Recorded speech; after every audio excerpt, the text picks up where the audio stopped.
नमस्कार दोस्तों। वो कहते हैं ना, वक्त रखते ही यार और हथियार आजमा लेने चाहिए, पता नहीं कौन धोखा दे जाए।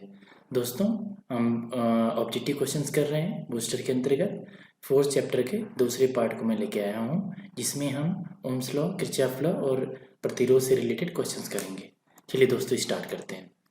Calculate the resistance value of the resistor by colour coding method. रंग कूट विधि के द्वारा प्रतिरोध का मान बताइए। यहाँ पे एक रेजिस्टर दिया हुआ है, आप अपने लैब में देखे भी होंगे, अगर कर चुके होंगे आईटीआई तो, या करेंगे तो देखेंगे। देखिए यहाँ पे कलर रजिस्टर दिया हुआ है। पहला रेड कलर दे दिया, दूसरा ब्लू कलर, तीसरा ऑरेंज कलर, चौथा जो है सिल्वर कलर। इस तरह जो कलर कोडिंग, कुछ लिखा नहीं रहता है। इन कलर कोडिंग के माध्यम से हमें जो रजिस्टर दिया है इसकी वैल्यू पता करनी रहती है। अगर हम आईटीआई या फिर टेक्नीशियन या आईटीआई हमने कर रखा है तो हमें ये इतना हमारे पास नॉलेज होना चाहिए कि हम कलर कोडिंग से ही इसकी वैल्यू निकाल सकें, क्योंकि बहुत छोटा होता है। इस पर अगर वैल्यूज़ भी लिखेंगे तो पता चलेगा नहीं। तो इसीलिए हम कलर कोडिंग का मेथड का यूज़ करते हैं। आज मैं आपको बताऊँगा कैसे इसको फाइंड आउट करेंगे। देखिए यहाँ पे कलर कोडिंग का मैंने चार्ट दिखाया है। यहाँ पे कलर्स होते हैं, स्पेशली होते हैं black, brown, red, orange, yellow, green, blue, violet, green, white, gold, silver. देखिए इसमें क्या होता है कि जो बैंड्स होते हैं उन पे इनकी कोडिंग हम डिनोट करते हैं। जैसे ब्लैक कलर है, काला रंग है तो 0 देंगे, ब्राउन भूरा है तो 1 देंगे, रेड लाल है तो 2 देंगे, ऑरेंज संतरे कलर का है तो 3 देंगे, येलो पीला है तो 4 कोड देंगे, ग्रीन हरा है तो 5 देंगे, ब्लू नीला है तो 6 देंगे। ऐसे वायलेट आसमानी है तो 7 देंगे, ग्रे कलर है तो 8 देंगे, सफ़ेद है तो 9 देंगे। यहाँ तक जो रहता है वाइट तक, सफ़ेद तक हम कोडिंग देते हैं। इनको कोडिंग 1 2 3 4 5 6 7 8 9 इस तरह देते हैं। बाकी जो हमारा गोल्ड जो सोने कलर का होता है और जो सिल्वर होता है चांदी कलर, इन्हें हम मल्टीप्लायर बोलते हैं और टॉलरेंस बोलते हैं। बाकी मल्टीप्लायर तो इन कलर में ही होते हैं, 2 कलर को छोड़ के। देखिए यहाँ इसे मल्टीप्लाई करते हैं, जो ये वाला वैल्यू है। जैसे कि ब्लैक के लिए 1 ओम है, इसके लिए 10 हज़ार 100 ओम, 1 kilo ohm, 10 kilo ohm, 100 kilo ohm, 1 mega ohm, 10 mega ohm. ये मल्टीप्लायर है, मल्टीप्लाई करते हैं। मैं भी सिखाऊँ कैसे इनका इस्तेमाल करते हैं। बाकी मैं डेटा से कुछ आपसे रूबरू करा रहा हूँ। गोल्ड और सिल्वर का जो टॉलरेंस होता है 5% हो तो 10%, इतना ऊपर नीचे वेरी कर सकता है। देखिए होता है क्या इसमें, एग्जाम्पल मैं ले लेता हूँ। यहाँ पे जो हमारी पट्टी है, पहली हरी पट्टी है, दूसरी नीली है, तीसरी पीली है, और इनसे सुदूर एक और पट्टी है दिया हुआ है यहाँ पे। ठीक है, आप देख सकते हैं इसे। एक यहाँ पे प्रॉपर दिखाया नहीं, लेकिन सोना है, गोल्ड कलर इन्होंने दिया हुआ है। ठीक है, देखिए इसमें क्या है कि हमें क्या करना होता है। जो पहले 2 पट्टियाँ होती हैं उनको हम एज इट इज़ लिखते हैं। जैसे कि फर्स्ट बैंड में आप पाएंगे, ये जो कलर कोडिंग है ना, यहाँ पे first band, second band, third band, ये अपने हम क्या बोलते हैं कि अपने जो इजीनेस के लिए हमने किया है, लेकिन बार बार लिखने की जरूरत नहीं है। आप एक एक बस ये कोडिंग याद रखिए। देखिए तीनों में यही कोडिंग रिपीट हो रही है बार बार, बस ये सॉल्व करने के लिए यहाँ पे हमने दिखा दिया ताकि आपको आसानी हो इसे जानने में, समझने में। पहला हरा है तो हरा की कोड क्या होता है 5, एज इट इज हमने यहाँ पे 5 लिख लिया, राइट डाउन कर लिया। ठीक है, उसके बाद जो नीला है उसका क्या है 6, तो हमने यहाँ पे 6 लिख दिया। ठीक है, आप देख सकते हैं। उसके बाद हमें क्या करना पड़ता है, जो तीसरा रहता है वो मल्टीप्लायर होता है। क्या होता है, मल्टीप्लायर होता है, मल्टीप्लाई करते हैं। तो यहाँ पे मल्टीप्लायर की वैल्यू कितना दे रखा है, पीला है। पीला मल्टीप्लायर में देखिए आप 10 किलो ओम से मल्टीप्लाई किया है। तो यहाँ पे अगर आप देखेंगे तो पहला हरा था 6 5 था उसका, नीले का 6 कोड था, उसके तो मल्टीप्लाई करनी है हमें। किससे मल्टीप्लाई करनी है, 10 किलो ओम। 10 किलो ओम से हमें मल्टीप्लाई करना है, तो हो जाएगा 56, 560 किलो ओम हो जाएगा। 10 इससे मल्टीप्लाई हो जाएगा तो ये वैल्यू आ गई। बाकी जो आखिरी पट्टी होती है दूर, देखिए ये जो तीनों नज़दीक नज़दीक रहेंगे, जो टॉलरेंस होता है सबसे दूर होता है और उस दूसरे कॉर्नर पे होता है। यहाँ पे सोना है तो जो गोल्ड है उसका जो है टॉलरेंस वैल्यू 5 दी होती है, तो इसे इसमें ±5 जोड़ देंगे। इतना ये ऊपर नीचे हो सकता है। ये इसके वैल्यू आ गई, फाइंड आउट कर लिया।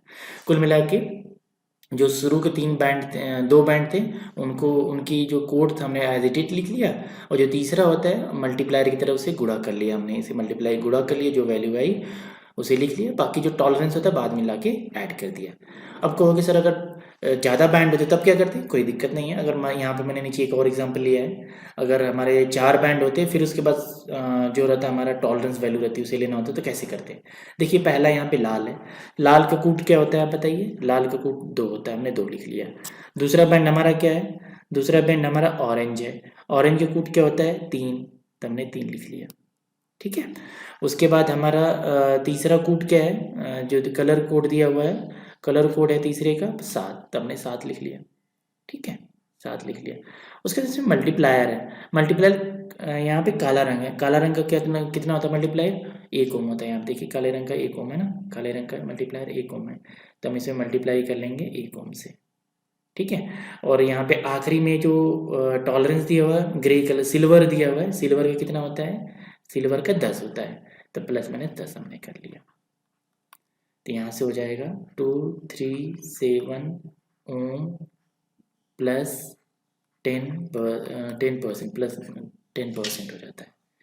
प्लस माइनस लिखते हैं, ऊपर नीचे होता है, यहाँ पे माइनस कर लीजिए, यहाँ पे ऊपर नीचे हो सकता है, इतनी वैरी कर सकता है रेजिस्टेंस की वैल्यू। मतलब परफेक्ट तो आएगा नहीं, 237 आएगा नहीं, प्लस माइनस 10% ऊपर नीचे हो सकता है, आप समझ गए होंगे। मतलब 10% का यही मतलब हो गया कि 2.37 ओम ऊपर नीचे हो सकता है। बाकी आपको समझ में आ गया कैसे हम इसको फाइंड आउट करते हैं, मल्टीप्लायर कैसे यूज़ करते हैं। बाकी हमारा जो क्वेश्चन था पहला, देखिए यहाँ पे मैंने बना रखा है, लाल रंग का क्या है? 2 होता है हमारा, और उसका नीले रंग का कितना होता है? 6 होता है। और ये मल्टीप्लायर है, मल्टीप्लायर किसका? ऑरेंज का है, ऑरेंज का मल्टीप्लायर कितना होता है? ऑरेंज का मल्टीप्लायर 1 किलो ओम होता है, तो 1 किलो ओम से हमने यहाँ पे मल्टीप्लाई कर लिया। ठीक है, और इसमें टॉलरेंस क्या है? सिल्वर दिया हुआ है, सिल्वर का प्लस माइनस 10% होता है, तो ये हो जाएगा 26 किलो ओम प्लस माइनस 10%, तो यहाँ से हो जाएगा 26 इंटू 10⁻³ ओम प्लस माइनस 10% हो जाएगा। आप देख सकते हैं मैंने दोनों, ये वाला भी आंसर सही है, ये वाला सही है। अब देखते हैं किस फॉर्म में पूछा हुआ है। तो यहाँ पूछा है 26 इंटू 10 पर, हाँ ये वाला सही है। ये वॉट नहीं होगा, ये यहाँ पे इन्होंने गलत दिया है, ओम होता है यहाँ पे, रेजिस्टेंस जो ओम होती है इसकी यूनिट, यहाँ पे टाइपिंग मिस्टेक है, ओम हो गया यहाँ पे। ठीक है, चलिए नेक्स्ट देखते हैं question. Why the ohm meter is graduated with non-linear scale? Ohm meter को अरेखी क्रम में क्यों समायोजित किया जा सकता है? इसका मतलब ये है कि सिंपल सी बात है, अरेखी मतलब होता है नॉन लीनियर, लीनियर रेखी मतलब होता है linear.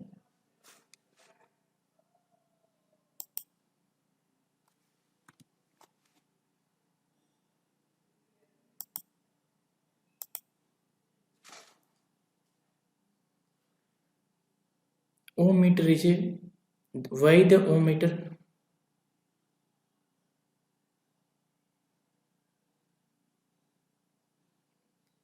Why the ohm meter is graduated with non-linear scale? Ohm meter को अरेखी क्रम में क्यों समायोजित किया जा सकता है? इसका सीधे सीधे मतलब ये होता है कि रेखी इस तरह होता है, इसे लीनियर बोलते हैं, जो एक सीधी रेखा में रहता है, और नॉन लीनियर जो होता है इस तरह से होता है, जो कर्व में होता है। कर्व मतलब एक चाप में रहता है, तो इसे क्या बोलते हैं हम?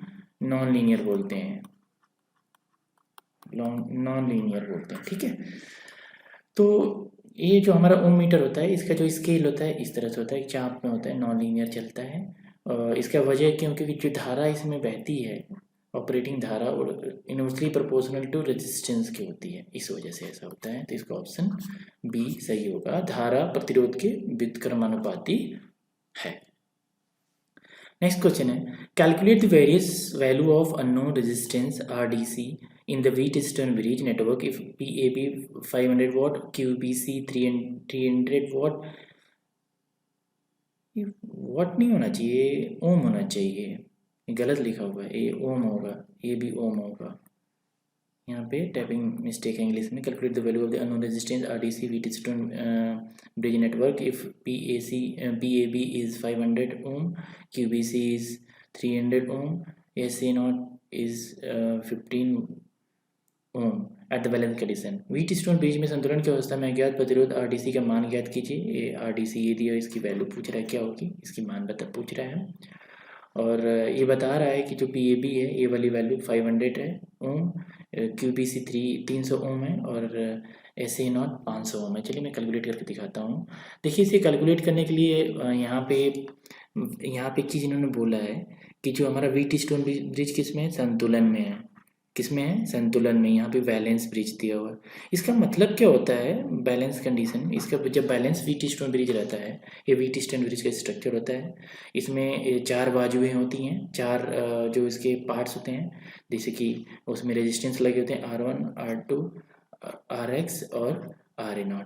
इसमें क्या होता है कि यहाँ पे अगर आप जो वोल्ट मीटर लगाते हैं या मीटर लगाते हैं इन दोनों टर्मिनल के बीच में, तो करंट इसमें नहीं बहेगी, I = 0 हो जाता है। इसे बैलेंस कंडीशन बोलते हैं। जब ऐसी कंडीशन हो जाएगी तो इसमें कोई धारा जाएगी नहीं, इसका कोई यहाँ पे रहना ना रहना बराबर हो जाएगा। तो जो ऊपर वाले बाजू जैसे कि RA हो गया, यहाँ पे देखिए RA/RX, RA/RX हो जाता है equals to R1/R2। R1 resistance ऊपर वाला हो गया, R2 ये बैलेंस होता है, इक्वल कर लेते हैं और यहाँ से हम रेजिस्टेंस की वैल्यू फाइंड आउट कर लेते हैं। ये बैलेंस कंडीशन में होता है, चाहे अब वोल्टेज कितना भी लगा कर रखो कोई इससे फ़र्क नहीं पड़ने वाला है। चलिए हम अपना क्वेश्चन सॉल्व करते हैं। ये व्हीट स्टोन ब्रिज पे बेस्ड ऑन है। तो इसमें क्या होता है कि हमने अभी पढ़ा कि जब बैलेंस ब्रिज हो जाएगा तो टर्मिनल बी और डी के बीच में कोई धारा नहीं बहेगी, मतलब इसमें कोई डिफ्लेक्शन नहीं होगा। जब बैलेंस ब्रिज होता है उस कंडीशन में क्या होगा, इसका रेशियो इसके और इसके रेशियो के बराबर होगा, मतलब PAB/QBC का जो रेशियो होगा बराबर होगा SA0/RDC। ठीक है, PAB का दिया हुआ है 500 ओम, QBC का 300 ओम दिया हुआ है और SA0 की वैल्यू दिया हुआ है, कितना दिया हुआ है 15 ओम। RDC निकलवा रहा है तो यहाँ से 2 जीरो से कट गया। ठीक है, तो यहाँ से RDC इधर आ जाएगा और इधर चला जाएगा, तिरिया गुणा कर लेते हैं। RDC = हो जाएगा 15 गुणे 3, ये 3 ऊपर चला जाएगा और ये 5 नीचे आ जाएगा अपॉन 5। ये 5 से 3 बार में कट जाएगा तो RDC की वैल्यू जो हो जाएगी, RDC की जो वैल्यू आ जाएगी 9 ओम आएगी। ये गलत टाइपिंग है, ओम होगा यहाँ पे 9 ओम। ठीक है, आपको समझ में आ गया होगा। और एक तरीके से और क्वेश्चन इसमें पूछता है, मैं वो भी बता देता हूँ। जैसे कि यहाँ पे रेजिस्टेंस वैल्यू दे रखा था, कोई धारा नहीं बह रही है, स्टेटमेंट दे देगा और कह देगा इक्विवेलेंट रेजिस्टेंस निकालो, मतलब पूरा कितना इसमें करंट, मतलब रेजिस्टेंस कितना होगा इन टर्मिनल के बीच में, ये पूछ देता है कभी कभार। जब बैलेंस कंडीशन हुआ तो इधर कोई करंट नहीं बहेगी, तो जो यहाँ पे ओम मीटर लगा हुआ था यहाँ पे और यहाँ पे, उसे आप हटा दिए, तब सर्किट हमारा बिल्कुल सीधा सीधा हो गया। ये दिया हुआ 500 ओम दिया हुआ है, इसकी वैल्यू दिया हुआ 300 ओम दिया हुआ है, इसकी वैल्यू दे रखा है 15 ओम और अभी हमने इसको फाइंड आउट कर लिया 9 ओम दिया हुआ है। तो ये दोनों श्रेणी क्रम में हैं, तो श्रेणी क्रम में इस तरह जुड़ जाएंगे तो हो जाएगा 800 ओम हो जाएगा, क्योंकि रजिस्टर आपस में जुड़ जाते हैं श्रेणी क्रम में। और नीचे 25 ओम हो जाएगा, 25 ओम होगा।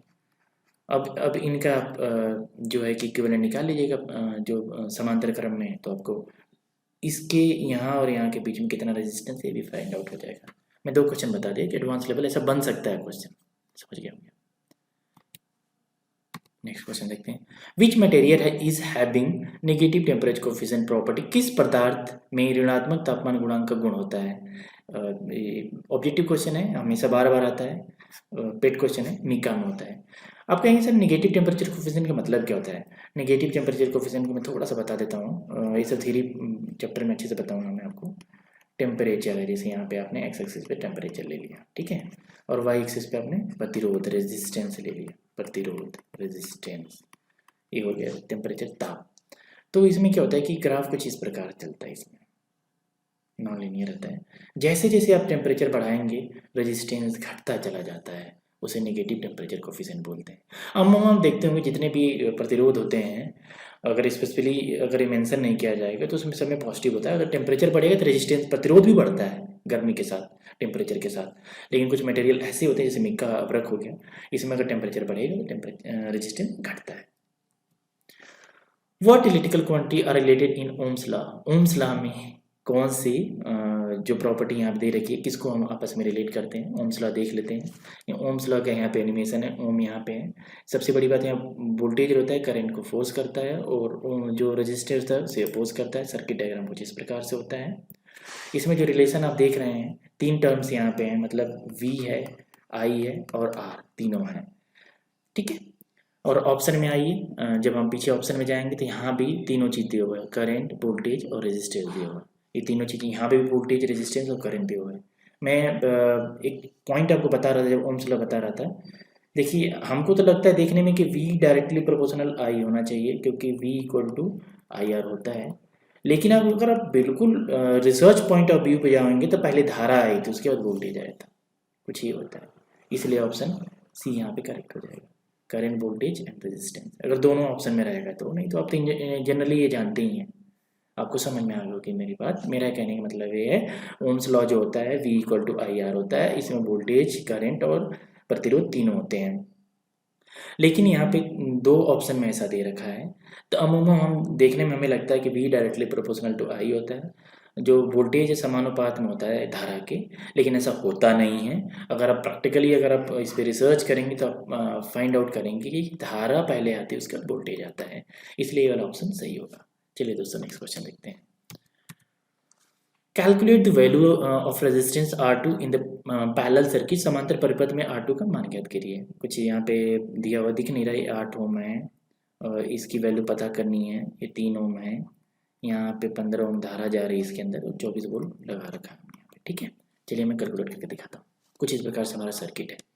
देखिए मैं एक चीज़ आपको बता रहा हूँ, बार बार याद रखिएगा कि ये वाली जो पॉइंट है और ये वाली पॉइंट है, यहाँ पे मान लिया मैंने A है और B है। अगर 24 वोल्ट लगा है यहाँ पे, ये 24 वोल्ट जो है इस और इस बिंदु के बीच में भी 24 वोल्ट ही होगा। ये ध्यान रखिए, समांतर में वोल्टेज समान होता है, समांतर क्रम जब जुड़े रहते हैं रेजिस्टेंस।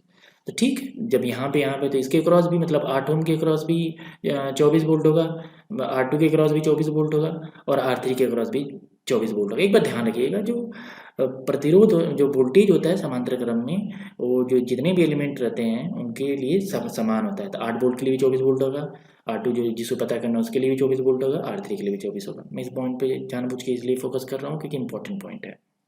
चलिए हम फाइंड आउट करते हैं। हम जानते हैं ओम का लॉ होता है V इक्वल टू IR। अगर 8 ओम के क्रॉस मैं अभी बताया जैसे कि 24 वोल्ट ही आएगा, क्योंकि समांतर क्रम में वोल्टेज समान होता है, तो यहाँ से हम धारा निकाल सकते हैं। और आर की वैल्यू दे रखा है, तो 8 लिखे 24, तो आई की वैल्यू 3 एम्पियर आ गई। अच्छा ये कहोगे सर अब धारा क्यों निकाल रहे? देखो पूरा हमें धारा पता है।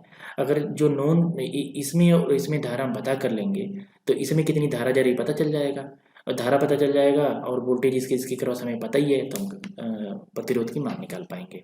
तो 3 एम्पियर आ गया किससे? 8 ओम से। उसके बाद फिर इसमें देखते हैं 3 ओम वाले में आई इक्वल टू आर होता है। यहाँ पे V की वैल्यू 24 वोल्ट ही रहेगी। आई की वैल्यू हमें पता करनी है। यहाँ पे मैं इसे I1 दे देता हूँ, सही रहेगा नाम। ऊपर वाले में मैं I1 दे देता हूँ, इसे I2 दे देता हूँ, इसे I3 देता हूँ, कोई डाउट ना था कि। तो I2 रहेगी इंटू R की वैल्यू कितनी आ जाएगी? R3 आ जाएगी, I3 और इसकी वैल्यू 3 आ जाएगा, तो इसे कट जाएगा, ये 8 आ जाएगा। I3 की वैल्यू कितनी होगी? 8 एम्पियर। तो कुल मिला के 15 एम्पियर जो आ रही है, जो KCL करंट लॉ से होता है, आने वाली बराबर जाने वाली, ये तीनों का जोड़ जो होगा 15 ओम के बराबर होगा। तो हमने 2 का तो निकाल लिया, इसका कितना आया था? 3 ओम, 3 एम्पियर आया था। I2 निकालनी है, इसकी वैल्यू 8 आई थी, तो यहाँ से 15 और यहाँ से हो जाएगा 11 I2। तो I2 की वैल्यू यहाँ से आ जाएगी हमारी, कितनी आ जाएगी? 4 एम्पियर। तो इसमें जो धारा हमारी 4 एम्पियर बहेगी, इस वाले सर्किट में 4 एम्पियर बहेगी अननोन में। जब 4 एम्पियर बहेगी तो V equal to I into R हमें पता होता है, R2 निकालना है। V की वैल्यू 24 है, मैंने बता रखा है। I की वैल्यू अभी हमने फाइंड किया, 4 आ रही है एम्पियर। R2 निकालना है, तो यहाँ से भाग देंगे तो 6 आ जाएगा। R2 की वैल्यू कितनी आ जाएगी? 6 ओम। चलिए देखिए ऑप्शन में कौन सा ऑप्शन सही है? 6 ओम, ऑप्शन सी सही है। अगर कोई डाउट हो तो आप कमेंट कर सकते हैं, पूछ सकते हैं, मैं दोबारा एक्सप्लेन कर दूंगा। What is the effect of the parallel circuit with one branch open? एक शाखा खुली होने पर समांतर परिपथ में क्या प्रभाव होगा? चलिए मैं दिखाता हूँ क्या होता है पैरेलल।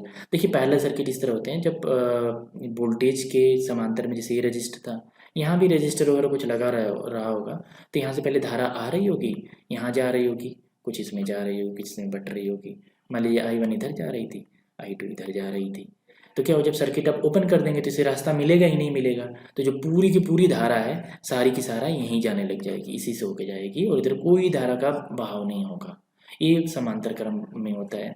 अगर ये सीरीज क्रम का होता है, अगर मान लीजिए सीरीज क्रम का होता है, तो अगर आप एक ही रास्ता होता है सीरीज क्रम में, तो उसमें क्या होता है, अगर यहाँ से आपने ब्रेक कर दिया तो पूरी धारा ब्रेक हो जाती है, पूरे सर्किट में I = 0 हो जाता है। लेकिन यहाँ पे जैसे कि ये नहीं, जो पहाड़ी रास्ते होते हैं, पहाड़ी रास्ते एक ही होते हैं, आप उसी पे जा सकते हैं, और कहीं पे लैंडस्लाइड हो गया तो ब्लॉक हो जाएगा रास्ता, कोई नहीं होगा। लेकिन अगर नॉर्मल शहर वगैरह में देखते हैं, बहुत सारी गलियाँ आपस में जुड़ी रहती हैं, एक गली ब्लॉक की तो दूसरी गली से आप निकल जाएंगे। वही ये वाला जो होता है पैरेलल में होता है, और वाला एक रास्ता जो होता है सीरीज में होता है। अगर एक जगह भी ब्लॉकेज होगा तो पूरा रास्ता ब्लॉक हो जाएगा, कोई करंट नहीं बहेगी। आपको समझ में आ गया होगा। ऑप्शन देखते हैं कौन सा सही है। Current will remain same, whole circuit will not function करेगा, no current will flow in that branch. जैसे कि ये वाला भी सही है कि सारी करंट जो करंट रहेगी समान रहेगी, पूरे सर्किट में समान रहेगी, सर्किट नहीं बताएगी, धारा समान बनी रहेगी पूरी सर्किट में, लिखता पूरे परिपथ में तो सही रहता है, लेकिन ये मेंशन नहीं किया है यहाँ पे। लेकिन मेंशन किया उस शाखा में धारा नहीं बहेगी, मैंने भी दिखाया उस शाखा में धारा नहीं बहेगी, तो ऑप्शन सी इसका करेक्ट हो जाएगा। चलिए नेक्स्ट क्वेश्चन देखते हैं। What is the unit of the resistivity? प्रतिरोधकता की क्या इकाई है? चलिए मैं इसको एक्सप्लेन कर देता हूँ डिटेल में। जैसे कि हम रेजिस्टेंस किसी एलिमेंट का निकालते हैं किसी मटेरियल का, तो उसका फार्मूला होता है R = ρ L/A। रो जो होती है उस मटेरियल की प्रतिरोधकता होती है, रेजिस्टिविटी बोलते हैं, लेंथ उसकी लंबाई होती है L, और A उसका क्रॉस सेक्शन एरिया होता है, R उसकी मतलब, इसको डिनोट रेजिस्टेंस के इस तरह करते हैं। ठीक है, तो ये पूछ रहा है कि जो रेजिस्टिविटी उसका यूनिट क्या होगा। तो यहाँ पे क्या करता हूँ, ρ = हो जाएगा, अगर A को उधर भेज दूँ और L को नीचे कर दूँ, R × A/L। हमें R का पता होता है, क्या होता है, ओम होता है। ठीक है, ओम होता है। और A की अगर हम πr² कर दें, ओपन कर दें, और L कर दें, अगर रेडियस सेंटीमीटर में है, मान लीजिए यहाँ पे किस में पूछा हुआ है, सेंटीमीटर में, मीटर में या सेंटीमीटर में, ये रेडियस सेंटीमीटर में हो सकती है या मीटर में हो सकती है, अमूमन सेंटीमीटर में होती है, कोई किसी फॉर्म में हो सकती है। अगर आप मीटर में लेते हैं तो इसकी वैल्यू आ जाएगी ओम × m²/L, भी मीटर हो जाएगा। एक मीटर से एक पूरा मीटर से ये ऊपर वाला मीटर कट जाएगा तो ओम मीटर आ जाएगा, ओम मीटर आ जाएगा। यहाँ पे कंफ्यूज मत होइएगा, मेरा ये कहने का मतलब था कि ओम मैंने लिखा था इंटू जो एरिया था R² होगा तो मीटर² हो जाएगा, तो m² आ जाएगा, और लेंथ का हमने मीटर में ले लिया था। यहाँ थोड़ा नीचे साफ नहीं था इसलिए मैं दोबारा कर रहा हूँ। मीटर से मीटर कट जाएगा और यहाँ से ओम मीटर हमारा आंसर आ जाएगा। अगर ये मैं सेंटीमीटर में लेता तो सेंटीमीटर में हो जाता ओम × cm²/सेंटीमीटर। ठीक है, पाई का कोई यूनिट नहीं होती, इसकी कोई इकाई नहीं होती, इसलिए मैंने इसे यहाँ पे कंसीडर नहीं किया। तो यहाँ पे सेंटीमीटर से एक कट जाएगा, तो यहाँ से ओम × सेंटीमीटर हो जाएगा। ये दोनों, ये वाली इकाई और ये वाली इकाई दोनों सेम होती हैं, बस डिपेंड करता है आप किस में मेज़र कर रहे हैं। तो यहाँ पे हमारा ओम × मीटर वाला ऑप्शन मिल रहा है। अगर ओम × सेंटीमीटर वाला होता तो वो भी सही होता, वैसा देगा नहीं, कन्फ्यूज़ करने के लिए यहाँ पे सेंटीमीटर डिवाइड कर रखा है। तो ऑप्शन सी सही हो जाएगा। आप देख वेरीफाई करके दिखा दिया मैंने आपको। Which type of resistor is used for arc quenching protecting in the circuit breaker? जो arc quenching होता है क्या, देखिए मैं एक चीज़ समझाता हूँ आपको। बैरिस्टर, सेंसिस्टर, थर्मिस्टर, इसका कोई फ़ायदा नहीं है।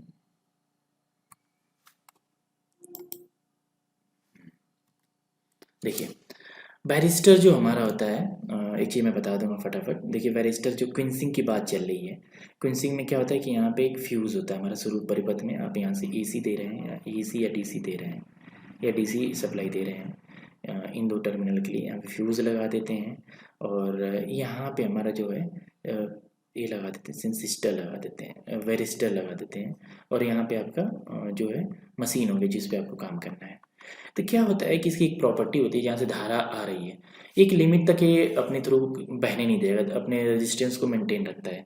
अगर एक लिमिट की ज़्यादा फ्लक्चुएशन होगा तो ये काम करने लग जाता है और धारा सारी इधर से इधर चली जाती है। तो इससे क्या होता है कि हमारा मशीन जो बर्न होने से बच जाती है, जो भी इक्विपमेंट रहता है।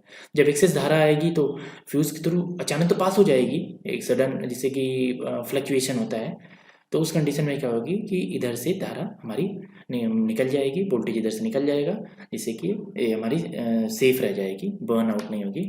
आइए और डिटेल में दिखाता हूँ बरिस्टर होता क्या है। बरिस्टर का कुछ डायग्राम इस तरह से आप देख सकते हैं। बरिस्टर की स्ट्रेटजी नोट करते हैं और इसकी सबसे बड़ी खासियत होती है कि इसका इस तरह डायग्राम होता है। सेमीकंडक्टर मटेरियल, मतलब मटेरियल इसमें जिंक ऑक्साइड ही होता है, सेमीकंडक्टर मटेरियल नहीं, जिंक ऑक्साइड होता है। इसका काम क्या होता है कि जो एक्सेस फ्लो ऑफ करंट होता है उसको ब्रेक करने के लिए होता है। इसका अब ध्यान रखिएगा, इसका जो रहता है सिंबल इस प्रकार से होता है, इसका सिंबल इस प्रकार से होता है। इसका मतलब क्या होगा, पहले ये आने नहीं देगा, बाद में ये अलाउ करेगा। ये सिंबल ध्यान रखिएगा, क्योंकि एक दो सिंबल बिल्कुल इसे मैच करते हुए मिलेंगे। और आप वोल्टेज और करंट का अगर देखेंगे, एक लिमिट तक अगर आप 220 230 तक जा रहे हैं, वोल्टेज है 220 230 तक जा रहे हैं, तो कुछ अपने थ्रू बहने नहीं दे रहा है, ठीक है।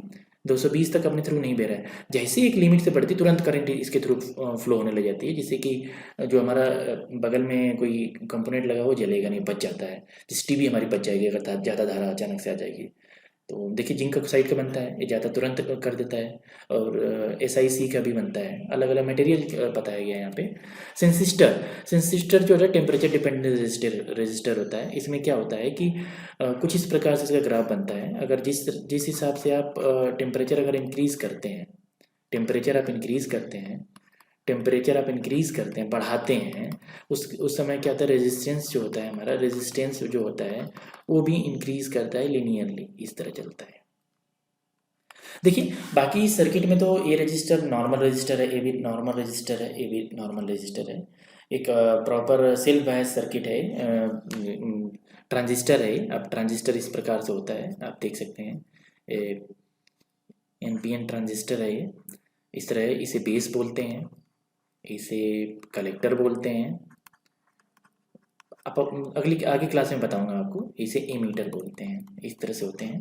तो इसमें क्या होता है, फंक्शन अलग करवाना रहता है। तो यहाँ पे एक टेम्परेचर डिपेंडेंट रजिस्टर लगा देते हैं। जैसे जैसे सर्किट का टेम्परेचर बढ़ेगा, इसका रेजिस्टेंस बढ़ता चला जाएगा, जिससे डिवाइस की वर्किंग कुछ और हो जाएगी, मतलब थोड़ा चेंज हो जाएगी। और ये पॉजिटिव टेम्परेचर कोफिशिएंट होता है, क्योंकि पॉजिटिव टेम्परेचर कोफिशिएंट का मतलब ये होता है कि जैसे जैसे टेम्परेचर इंक्रीज़ करेगा, टेम्परेचर इंक्रीज़ करेगा, रेजिस्टेंस भी इंक्रीज़ करेगा। इसे पॉजिटिव टेम्परेचर रेजिस्टेंस बोलते हैं। आइए थर्मिस्टर, थर्मिस्टर का सिंबल इस तरह से होता है। रेजिस्टर जो रेजिस्टेंस जो होता है, थर्मल जो गर्मी से रेजिस्टर बदलता है, उसको बताया जा रहा है यहाँ पे। जो गर्मी से टेम्परेचर बदलता है उसे बताया जाता है। कुछ इस प्रकार का सिंबल होता है। और इसका सिंबल देखिए, जस्ट उसका वेरिस्टर से अलग हो गया। वेरिस्टर का आप सिंबल देखेंगे तो वेरिस्टर का इस तरह सिंबल था, और इसका सिंबल जस्ट अपोजिट हो गया। अब दिखाता हूँ आपको, यही ध्यान देने वाली बात थी। और थर्मिस्टर कहाँ इस्तेमाल करते हैं सर? ये थर्मिस्टर की सबसे बड़ी चीज़, इसका जो इस्तेमाल होता है नेगेटिव टेम्परेचर कोफिशिएंट पे बेस्ड ऑन होता है। नेगेटिव टेम्परेचर कोफिशिएंट का मतलब क्या होता है, जैसे जैसे टेम्परेचर बढ़ेगा वैसे वैसे रेजिस्टेंस इसका क्या होगा, घटेगा। ये इसे नेगेटिव टेम्परेचर रेजिस्टेंस बोलते हैं। जैसे कि आप देखते होंगे जो गीज़र होता है, जैसे जैसे टेम्परेचर बढ़ता चला जाता है उसका रेजिस्टेंस घटता चला जाता है, नहीं तो फिर पानी उबल के सारा भाप बन के उड़ नहीं जाएगा। तो ये क्या करता है, टेम्परेचर कंट्रोल में इनका इस्तेमाल करते हैं इसका। लाइट डिपेंडेंस रेजिस्टर क्या होता है, ये बिल्कुल बढ़िया चीज़ है। आजकल की चीज़ें, इसका सिंबल भी देख लीजिए, कुछ सिंबल इस तरह से होता है, लाइट पे डिपेंड करता है, लाइट से इसका रेजिस्टेंस वेरी करता है। जैसे जैसे इस पर लाइट गिरेगी, इसका रेजिस्टेंस सेमीकंडक्टर मटेरियल से बना होता है, रेजिस्टेंस घटेगा और ये कंडक्ट करने लगेगा। और जैसे लाइट इस पर हटा लेंगे आप, इसका रेजिस्टेंस क्या हो जाएगा, बढ़ जाएगा, जिससे कंडक्टिविटी खत्म हो जाएगी। सेमीकंडक्टर की बात ही होती है, जब उस पर लाइट वगैरह बढ़ेगी तो कंडक्टिविटी उसकी बढ़ती है। अब आपको सेमीकंडक्टर डिवाइसेस में अच्छे से मैं कराऊंगा, थोड़ा सा बता दे रहा हूँ। लेकिन इसका इस्तेमाल कहाँ करते हैं, इसका इस्तेमाल करते हैं जैसे स्ट्रीट लाइट्स होती हैं, जैसे रात होती है लाइट जल जाती हैं। इनको थ्योरी क्लास में बहुत डिटेल में करेंगे, ऑब्जेक्टिव लेक्चर है तो ज़्यादा हम इस पर डिस्कस नहीं करेंगे।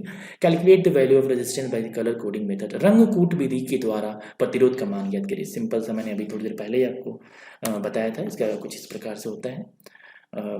इसमें पट्टियाँ होती हैं, पट्टियाँ के हिसाब से कोडिंग करते हैं हम। जैसे कि यहाँ पे हमें रेड दिया हुआ है, तो अच्छा एक चीज़ मैं ट्रिक बता देता हूँ आपको याद करने का। देखिए बी ब्लैक है, ब्राउन है, फिर रेड है, ऑरेंज है, फिर ग्रीन है, ब्लू है, वायलेट है, ग्रे है, वाइट है।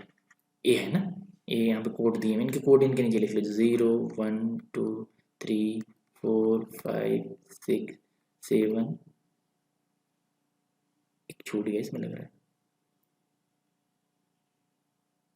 येलो रह गया है, ग्रीन के पहले येलो है, ऑरेंज येलो, ठीक है। तो 4 5 6 7, आप इसे 8 ले लेना, इसे 9 हो जाएगा।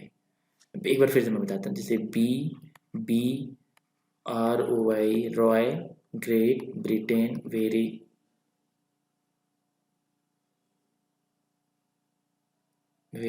Good wife. इसमें कोडिंग क्या होती है, 0 1 2 3 4 5 6 7 8 9, इस तरह कोडिंग होती है। इसको याद करने का तरीका है, BB, इस तरह ट्रिक है, याद रखिए, BB Roy, ROY Roy, great Britain, very good wife, ऐसे करके 0 1 2 3 इस तरह कोडिंग आपको याद हो जाएगी। जैसे रेड का है, रेड का होता है 2 हो जाएगा, यहाँ पे देख लीजिए। ग्रीन का क्या होता है, 5 हो जाएगा, ठीक है। और ऑरेंज के क्या होता है, 3 होता है। मल्टीप्लायर इसका क्या होता है, मल्टीप्लायर इसका किलो ओम होता है, इंटू 1 किलो ओम। और यहाँ पे जो हमारी गोल्ड कलर होता है, यहाँ पे कौन सा कलर दिया गया, गोल्ड कलर दिया गया। इसका जो होता है टॉलरेंस जो होती है ±5 होती है, तो इसका जो 25 गुणे 10⁻³ ओम ±5%, इतना ध्यान रखिएगा, ठीक है, इतना ध्यान रखिएगा आप, इसमें कोई डाउट नहीं होनी चाहिए आपको। एक चीज़ मैं और बता दे रहा हूँ, जैसे कि आपको ये भी रटने की दिक्कत होगी ना कि टॉलरेंस कैसे निकालेंगे। आपको ब्लैक का पता है तो 10⁻0 ओम कर देना, ब्लैक का 0 कोडिंग होती है। उसके बाद फिर आप 10⁻1 कर देना ओम। 1 किसके पावर में 1 क्यों लिख रहे हो, कोडिंग 1 है इसका। फिर जितनी कोडिंग रहती है उसको पावर में लिखते चले जाना। रेड की कोडिंग कितने, 2 होती है, 10⁻2 हो गया। ऑरेंज की कोडिंग कितनी होती है, 3 होती है, तो 10⁻3 ओम, इस तरह करते हैं। याद रहेगा, ज़्यादा याद रखने के बस कोडिंग से आपका सारा हो जाएगा काम। येलो को कितना होता है, 10⁻4 हो जाएगा, येलो होता है ओम। ग्रीन का हो जाएगा 10⁻5 ओम। ब्लू का हो जाएगा 10⁻6 ओम। वायलेट का हो जाएगा 10⁻7 ओम। इस तरह से आप याद कर सकते हैं, बस कोडिंग के थ्रू ही आप इसका मल्टीप्लायर भी याद कर लेंगे। इस तरह अलग अलग याद करने की जरूरत नहीं पड़ेगी। मुझे उम्मीद है कि आपको समझ में आया होगा। चलिए देखते हैं दोस्तों, आपको अगर पसंद आया तो थम्स अप करिए, मुझे समझ में आया कि मैं जो कुछ पढ़ा रहा हूँ आपको समझ में आ रहा है। अपने दोस्तों से शेयर करें, सब्सक्राइब करेंगे तो जैसे मैं वीडियोस सब्सक्राइब भी कर लीजिए, जैसे वीडियो, ताकि जैसे वीडियो हम अपलोड करेंगे आप तक पहुँच जाएगी वीडियोज़। अगर कोई सजेशन या कोई डाउट है तो कमेंट कर सकते हैं। दोस्तों थैंक्स फॉर वॉचिंग, मिलते हैं नेक्स्ट वीडियो में, तब तक के लिए जय हिंद।